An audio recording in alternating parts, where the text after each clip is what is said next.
Warahmatullahi wabarakatuh. Perkenalkan, nama saya Muhammad Rayhan Gibran, saya dari kelas 12 IPA 1. Di video part 2 ini saya akan membahas video praktikum mengenai hukum Archimedes pada telur, baik dalam keadaan tenggelam, melayang, maupun mengapung. Selamat menyaksikan. Hukum ini saya ingin menyampaikan bab 3 yaitu mengenai metodologi kegiatan, bab keempat itu hasil dan pembahasan beserta analisis data, serta bab kelima itu kesimpulan dan saran. Adapun alat dan bahan yang akan saya jelaskan di sini ada 3 buah gelas, kemudian lagi ada air yaitu sebanyak 500 ml, kemudian ada sendok makan berjumlah 1 buah, kemudian lagi ada 3 butir telur ayam, selanjutnya lagi ada garam dapur sebanyak 2 bungkus, kemudian ada batang pengaduk, selanjutnya ada botol minum. Bahan-bahan dan alatnya, keterangannya semua lengkap. Tuangkan air masing-masing gelas, yaitu setengah gelas.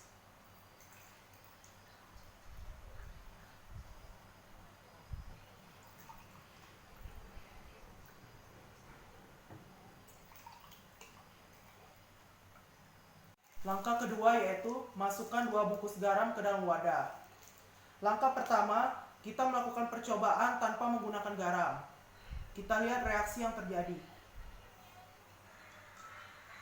Reaksi yang terjadi, telur mengalami tenggelam, yang dimana pada bagian ini merupakan daya apung, sedangkan bagian bawah ini merupakan gaya berat memiliki rumus massa dan gravitasi. Kita melakukan percobaan jika menggunakan 1 sendok garam. Kita lihat apakah reaksi yang akan terjadi.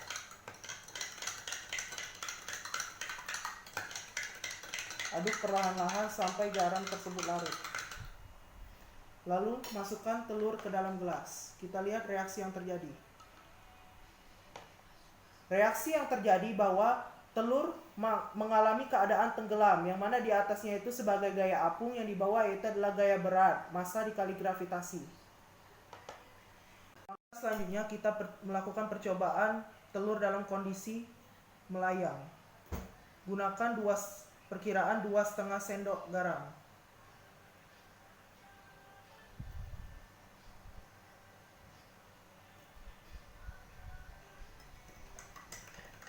Aduk perlahan-lahan hingga garam tersebut larut.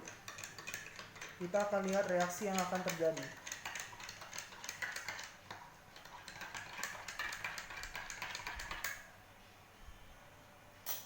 Lalu masukkan telur ke dalam gelas. Kita akan lihat reaksi yang akan terjadi.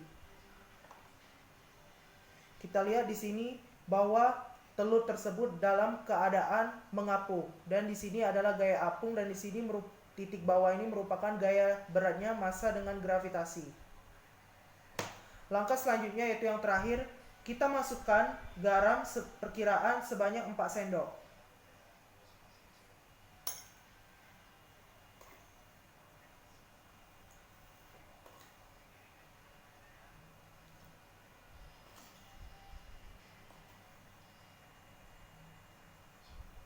Lalu aduk perlahan-lahan hingga larut. Kita akan lihat reaksi yang akan terjadi.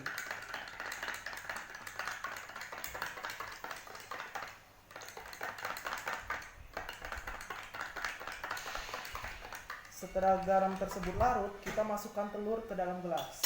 Kita akan lihat reaksi yang akan terjadi. Lihat, telur tersebut dalam keadaan mengapung di atas permukaan air, titik bawahnya yaitu gaya berat, titik atasnya itu merupakan gaya mengapung atau gaya apung.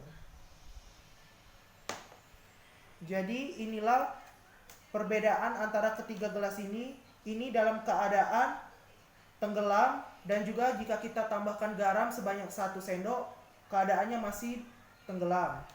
Untuk percobaan kedua, jika kita menambahkan perkiraan 2,5 sendok garam, maka keadaan telur tersebut dapat melayang. Percobaan ketiga, jika kita memasukkan kisaran 3-4 ataupun 6 sendok garam ke dalam gelas, maka keadaan telur tersebut dalam keadaan mengapung. Dari hasil praktikum yang saya lakukan tadi, dapat kita bahas hasil pengamatan observasi yang saya lakukan. Untuk percobaan pertama, benda tenggelam karena massa jenis telur itu lebih besar daripada massa jenis air. Untuk percobaan kedua, benda melayang karena massa jenis telurnya itu sebanding ataupun sama dengan massa jenis air. Percobaan ketiga, benda terapung karena massa jenis telur itu lebih kecil dari massa jenis air. Serta mengapa garam itu sangat berpengaruh dalam kondisi keadaan telur, baik itu tenggelam, melayang maupun mengapung. Karena garam itu berfungsi untuk memperbesar massa jenis air. Dengan semakin banyak kita memberikan garam terhadap gelas tersebut, maka semakin besar pula massa jenisnya. Untuk analisis data, yaitu dalam keadaan tenggelam, sebuah benda yang dicelupkan ke dalam suatu zat cair, telur tadi kita masukkan, yaitu jika berat benda atau W yaitu lebih besar dari gaya ke atas, jadi W itu lebih besar dari FA. Sedangkan untuk keadaan melayang, sebuah benda telur tadi kita celupkan ke dalam zat cair tadi, maka berat benda W itu sama dengan atau sebanding dengan gaya atas FA, maka W sama dengan FA. Yang terakhir yaitu percobaan ketiga tadi, kita lihat sebuah benda telur tadi yang dicelupkan ke dalam zat cair fluida akan terapung jika berat benda atau W itu lebih kecil dari gaya angkat atau gaya ke atasnya, yaitu FA. Baiklah, bab terakhir yaitu bab kelima, kesimpulan dan saran. Dari praktikum yang saya lakukan tadi, bahwa telur akan melayang atau bahkan terapung apabila dimasukkan ke dalam air yang telah dilarutkan dengan garam. Hal ini dikarenakan massa jenis air yang sebelumnya lebih kecil daripada massa jenis telur. Massa jenis telur akan bertambah apabila dicampurkan dengan garam. Kemudian lagi yang membuat massa jenis zat cair tersebut akan lebih besar dari massa jenis telur sehingga menyebabkan telur menjadi terapung. Percobaan ini sesuai dengan hukum Archimedes yang menyatakan bahwa apabila suatu benda sebagian ataupun seluruhnya terbendam ke dalam air atau tercelup ke dalam air, maka benda tersebut akan mengalami gaya tekan mengarah ke atas yang besarnya sama dengan air yang dipindahkan oleh bagian benda yang terbendam tersebut. Dari percobaan yang telah dilakukan tadi bahwa diperoleh telur yang dimasukkan ke dalam gelas air menyebabkan telur tenggelam jika diberikan garam.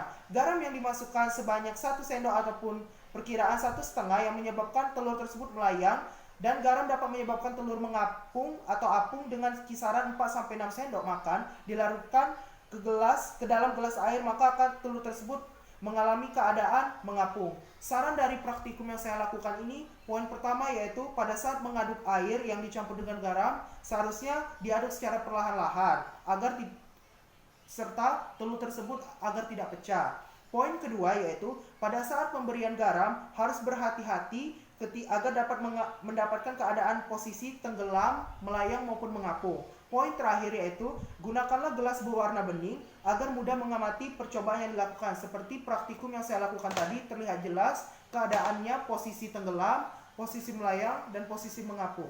Baik, demikian itu saja paparan presentasi video praktikum yang saya lakukan. Lebih kurang saya mohon maaf, kepada Allah saya mohon ampun. Saya akhiri, wabillahi taufiq wal hidayah. Wassalamualaikum warahmatullahi wabarakatuh.